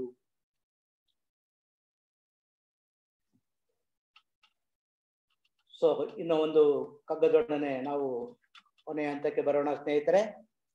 ಮುಂದಿನ ಒಂದು ಕಗ್ಗವನ್ನ ನೋಡೋಣ. ಇಳೆಯಿಂದ ಮೊಳಕೆ ಒಗೆ ಒಂದು ತಮಟೆಗಳಿಲ್ಲ, ಫಲಮಾಗುವೊಂದು ತುತ್ತೂರಿದನೆಯಿಲ್ಲ, ಬೆಳಕೀವ ಸೂರ್ಯ ಚಂದ್ರರೊಂದು ಸದ್ದಿಲ್ಲ, ಒಲಿ ನಿನ್ನ ತುಟಿಗಳನ್ನು ಮಂಕುತಿಮ್ಮ. ಮಾನವನ ಅಹಂಕಾರದ ಬಗ್ಗೆ ಈ ಕಗ್ಗದಲ್ಲಿ DVG ಅವರು ಏನ್ ಹೇಳಿದ್ದಾರೆ ನೋಡೋಣ. ಇಳೆಯಿಂದ ಕುಡಿಯೊಡೆದು ಮೊಳಕೆ ಭೂಮಿಯ ಪದರವನ್ನು ಸೀಳಿಕೊಂಡು ಬರುವಾಗ ಯಾವುದೇ ಅಬ್ಬರ ಆರ್ಭಟಗಳಿಲ್ಲದೆ ಬರುತ್ತದೆ. ಮರದಲ್ಲಿ ಕಾಯಿ ಹಣ್ಣಾಗುವಾಗ ತಾನು ಹಣ್ಣಾಗುತ್ತಿದ್ದೇನೆ ಎಂದು ತುತ್ತೂರಿ ಊದಿ ಮಾಗುವುದಿಲ್ಲ. ಜಗತ್ತಿಗೆ ಬೆಳಕನ್ನು ಈಯುವ ಸೂರ್ಯ ಚಂದ್ರರೂ ಸಹ ಶಬ್ದವಿಲ್ಲದೆ ತಮ್ಮ ತಮ್ಮ ಕೆಲಸವನ್ನು ಮಾಡಿ ಹೋಗುತ್ತಾರೆ. ಹಾಗಿದ್ದಲ್ಲಿ ನೀನು ಯಾವ ಮಹಾ ಸಾಧನೆ ಮಾಡಿದ್ದೀಯೇ ಎಂದು ಜಂಬ ಕೊಚ್ಚಿಕೊಳ್ಳುತ್ತೀಯೇ? ಹೊಲದಕ್ಕೋ ಎಂದು ಸಲಹೆಯನ್ನು ಇತ್ತಿದ್ದಾರೆ ಮಾನ್ಯ DVG ಅವರ ಈ ಕಗ್ಗದಲ್ಲಿ. ಸ್ನೇಹಿತರೆ, ಜಗತ್ತಿನ ಸಕಲರಿಗೂ ಆಹಾರವನ್ನು ನೀಡುವ ಮತ್ತು ಇಲ್ಲಿನ ಜೀವರಾಶಿಗಳ ಅಸ್ತಿತ್ವಕ್ಕೆ ಅಂದರೆ ಇರುವಿಕೆಗೆ ಕಾರಣವಾದ ಗಿಡಮರಗಳು ಮೊಳೆತು ಭೂಮಿಯ ಪದರಗಳನ್ನು ಸೀಳಿಕೊಂಡು ಬರುವಾಗ ನಾನು ಬರುತ್ತಿದ್ದೇನೆ, ನಾನು ಬಹುಪಕಾರಿ ಎಂದು ಘೋಷಿಸುತ್ತದೆಯೇನು? ಹಾಗೆಯೇ ಪ್ರಕೃತಿಯಲ್ಲಿ ನಮಗೆ ಸಿಗುವ ರುಚಿಯಾದ ಹಣ್ಣುಗಳು ತಮ್ಮ ಪೂರ್ವಾವಸ್ಥೆಯಾದ ಕಾಯಿಯಿಂದ ಮಾಗಿ ಹಣ್ಣಾಗುವಾಗ ಡಂಗೂರ ಸಾರಿಕೊಳ್ಳುವುದಿಲ್ಲ. ಈ ಜಗತ್ತಿನ ಇರುವಿಕೆಗೆ ಕಾರಣವಾಗಿರುವ ಸೂರ್ಯ ಚಂದ್ರರು ಬೆಳಗು ರಾತ್ರಿಗಳನ್ನು ಸದ್ದಿಲ್ಲದೆಯೇ ಮಾಡಿ ಹೋಗುತ್ತಾರೆ ಅಲ್ಲವೇ? ಹಾಗಿರಬೇಕಾದರೆ ಯಾವ ಘನ ಕಾರ್ಯವನ್ನೂ ಮಾಡದ ನರಮನುಷ್ಯರಾದ ನಾವು ಸ್ವತಂತ್ರವಾಗಿ ಜೀವಿಸುವ ಅನ್ಯ ಪ್ರಾಣಿ, ಪಕ್ಷಿ ಮತ್ತು ಇತರೆ ಕೀಟ ಸಂಕುಲಕ್ಕೆ ಹೋಲಿಸಿದರೆ ಸದಾ ಪರಾವಲಂಬಿಗಳಾಗಿರುವ ಯಕಚ್ಚಿತ್ ನರಮನುಷ್ಯರಾದ ನಾವು ಜಂಬ ಪಡಲಿಕ್ಕೋ ಗರ್ವ ತೋರುವುದಕ್ಕೋ ಕಾರಣವಿದೆಯೇ? ಮಾನ್ಯ ಗುಂಡಪ್ಪನವರು ತಮ್ಮ ವನಸುಮ ಕವಿತೆಯಲ್ಲಿ ಒಂದು ಕಾಡ ಮಲ್ಲಿಗೆಯ ಬಗ್ಗೆ ಹೇಳುತ್ತಾರೆ. ಕಾನನದಿ ಮಲ್ಲಿಗೆಯು ಮೌನದಿಂಬಿರಿದು ನಿಜ ಸೌರಭವ ಸೂಸಿ ತಾನ್ಯಲೆಯ ನಿಂತಿರ್ದು ದೀನತೆಯ ತೋರಿ ಕೃತಕೃತ್ಯತೆಯ ಪಡೆವಂತೆ ಎನ್ನುತ್ತಾರೆ DVG ಅವರು. ಈ ಕಾಡಿನಲ್ಲಿ ಒಂದು ಮಲ್ಲಿಗೆ ಎಲೆಯ ಮರೆಯಲ್ಲಿ ನಿಂತು ಮೌನವಾಗಿ ಬೆರೆದು ನಿಜವಾದ ಸುಗಂಧವನ್ನು ಕಾಡಿಗೆಲ್ಲ ಪಸರಿಸಿ ಯಾರ ಕಣ್ಣಿಗೂ ಬೀಳದೆ ಕೇವಲ ಸುಗಂಧವನ್ನು ನೀಡುವುದೇ ತನ್ನ ಕರ್ತವ್ಯವೆಂಬಂತೆ ತನ್ನ ಬದುಕಿನ ಕೃತಾರ್ಥತೆಯನ್ನು ಕಂಡುಕೊಂಡಂತೆ ನಾವು ಸಹ ಈ ಜಗತ್ತಿನಿಂದ ಪಡೆದ ಒಂದು ಸುಂದರ ಬದುಕನ್ನು ಮೌನವಾಗಿ ಬದುಕಿ ಸಾಧ್ಯವಾದರೆ ಈ ಜಗತ್ತು ಇನ್ನಷ್ಟು ಸುಂದರವಾಗಿಸಲು ಏನನ್ನಾದರೂ ನೀಡಲು ಸಾಧ್ಯವಾದರೆ ನೀಡಿ ನಿರ್ಗಮಿಸಬೇಕು.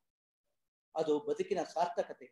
ಅದನ್ನು ಬಿಟ್ಟು ಕೊಡೋದು ಮೂರ್ಖಾಸು ಕೊನೆ ತುಂಬ ಹಾಸು ಎನ್ನುವಂತೆ ಮಾಡಿದ್ದು ಗೌಣವಾದರೂ ಅತಿಯಾಗಿ ಶಬ್ದ ಮಾಡುತ್ತಾ ಸಮಾಜದ ಗಮನವನ್ನು ತನ್ನೆಡೆಗೆ ಸೆಳೆಯುವ ವ್ಯರ್ಥ ಪ್ರಯತ್ನ ಮಾಡುತ್ತಾ ಇರುತ್ತೇವೆ. ಮಂತ್ರಕ್ಕಿಂತ ನಾವು ಮಾಡುವ ಕೆಲಸಕ್ಕಿಂತ ಅದರ ಮಹತ್ವ ಮತ್ತು ಮಹತ್ವಕ್ಕಿಂತ ನಾವು ಕೊಚ್ಚಿಕೊಳ್ಳುವುದೇ ಹೆಚ್ಚು. ನಮ್ಮಂತಹವರನ್ನು ಕಂಡು ಒಲಿ ನಿನ್ನ ತುಟಿಗಳನ್ನು ಎಂದು ಅಪ್ಪಣೆ ಕೊಡಿಸಿದ್ದಾರೆ DVG ಅವರು. ನಿಶ್ಶಬ್ದವಾಗಿ ಉಪಕಾರಿ ನಾನು ಎಂದು ಒದರದೆ ನಮ್ಮ ತುಟಿಗಳನ್ನು ಹೊಲೆದುಕೊಂಡರೆ ಮನಸ್ಸು ಬುದ್ಧಿಗಳು ಶಾಂತವಾಗುತ್ತವೆ, ಸಾರ್ಥಕ ಬದುಕು ಎನಿಸಿಕೊಳ್ಳುತ್ತದೆ.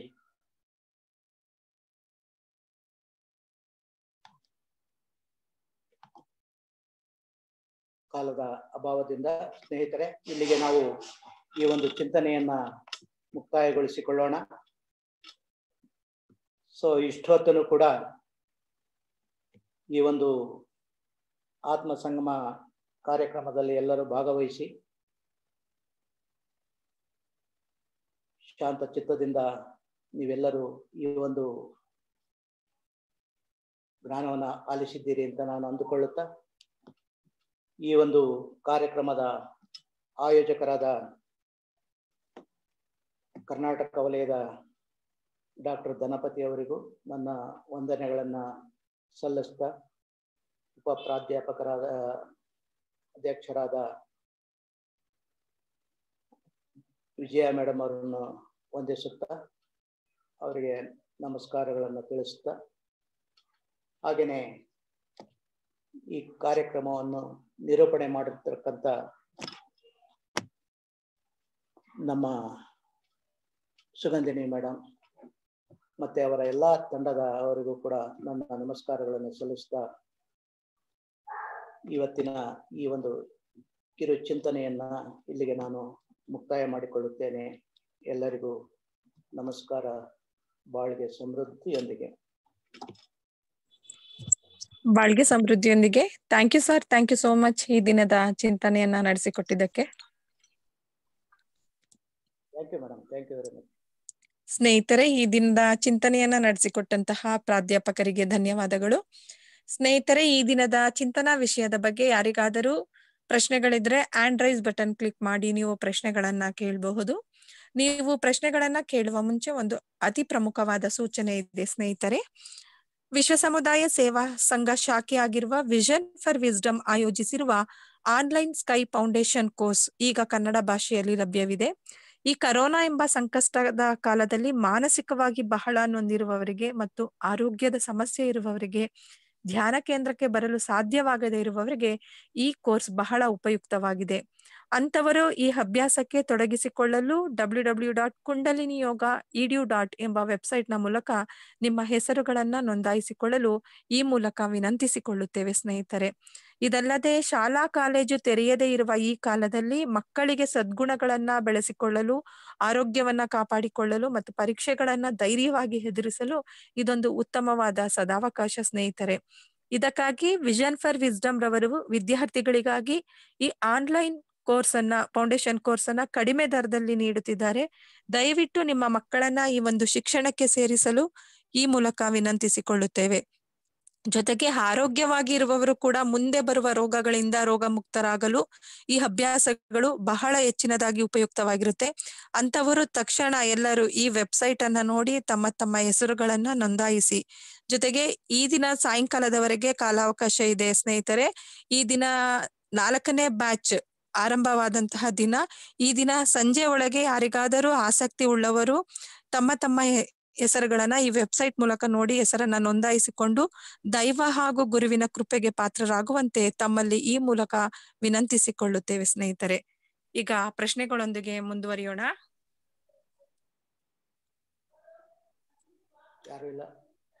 ಯಾರು ಇಲ್ಲ ಸರ್, ಮುಗಿಸ್ಕೊಳ್ಳೋಣವಾ ಸರ್? ಖಂಡಿತ ಮುಗಿಸಿ madam. Thank you. Thank you sir, thank you so much. ಸ್ನೇಹಿತರೆ, ಈ ದಿನದ ಚಿಂತನೆಯನ್ನ ನಡೆಸಿಕೊಟ್ಟಂತಹ ಪ್ರಾಧ್ಯಾಪಕರನ್ನ ಹಾರೈಸುವ ಸಮಯ. ಎಲ್ಲರೂ ಮನಸ್ಸನ್ನ ತುರಿಯಂನಲ್ಲಿ ಕೇಂದ್ರೀಕರಿಸೋಣ.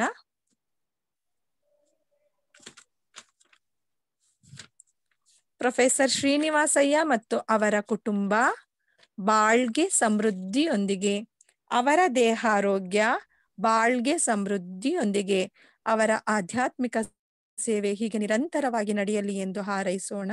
ಬಾಳ್ಗೆ ಸಮೃದ್ಧಿಯೊಂದಿಗೆ. ಆತ್ಮೀಯ ಸ್ನೇಹಿತರೆ, ನಾಳಿನ ಕಾರ್ಯಕ್ರಮದ ವಿವರಗಳು ಈ ರೀತಿ ಆಗಿದೆ. ಬೆಳಿಗ್ಗೆ 5:45 ಕನ್ನಡದಲ್ಲಿ ಧ್ಯಾನ, 6:30 ಕಾಯಕಲ್ಪ ಮತ್ತು ದೇಹಾಭ್ಯಾಸ, ಮಧ್ಯಾಹ್ನ 2 ಗಂಟೆಗೆ ತಮಿಳಿನಲ್ಲಿ ಧ್ಯಾನ, 2:30 ತಮಿಳಿನಲ್ಲಿ ಚಿಂತನಾ ವಿಷಯ the way to live happily by Shrimati Aswani ಅವರಿಂದ. ಸಂಜೆ 4:15 ಕನ್ನಡದಲ್ಲಿ ಆತ್ಮಸಂಗಮ ಕಾರ್ಯಕ್ರಮದಲ್ಲಿ ಧ್ಯಾನ, 4:45 ವಿಶ್ವಶಾಂತಿಗಾಗಿ ಹಾರೈಕೆ, 4:55ಕ್ಕೆ ನಗು ಮತ್ತು ಅದರ ಮಹತ್ವ ಎಂಬ ವಿಷಯದ ಬಗ್ಗೆ ಕನ್ನಡದಲ್ಲಿ ಚಿಂತನೆಯನ್ನ ನೀಡಲಿದ್ದಾರೆ ಸ್ಕೈ ಪ್ರೊಫೆಸರ್ ಶ್ರೀಮತಿ ತ್ರಿವೇಣಿಮೂರ್ತಿಯವರು. ಬಾಳ್ಗೆ ಭೂಮಂಡಲ, ಬಾಳ್ಗೆ ಭೂಮಂಡಲ, ಬಾಳ್ಗೆ ಸಮೃದ್ಧಿಯೊಂದಿಗೆ. ಆತ್ಮೀಯ ಯೋಗ ಬಂಧುಗಳೇ, ಈ ದಿನದ ಕಾರ್ಯಕ್ರಮವನ್ನ ಮುಕ್ತಾಯಗೊಳಿಸಿಕೊಳ್ಳೋಣ. ಈ ದಿನದ ಕಾರ್ಯಕ್ರಮದಲ್ಲಿ ಪಾಲ್ಗೊಂಡಂತಹ ವಿಶ್ವ ಸಮುದಾಯ ಸೇವಾ ಸಂಘದ ಪ್ರಾಧ್ಯಾಪಕರಿಗೂ ಹಾಗೂ ಎಲ್ಲಾ ಯೋಗ ಬಂಧುಗಳಿಗೂ ನನ್ನ ಧನ್ಯವಾದಗಳನ್ನ ತಿಳಿಸುತ್ತೇನೆ. ಹಾಗೂ ವಿಶ್ವ ಸಮುದಾಯ ಸೇವಾ ಸಂಘ ಕರ್ನಾಟಕ ವಲಯಕ್ಕೆ ಸೇರಿರುವ ಎಲ್ಲಾ ಸ್ಕೈ ಸಂಸ್ಥೆಯ ಅಧ್ಯಕ್ಷರಿಗೂ ಹಾಗೂ ಪದಾಧಿಕಾರಿಗಳಿಗೂ ಧನ್ಯವಾದಗಳು.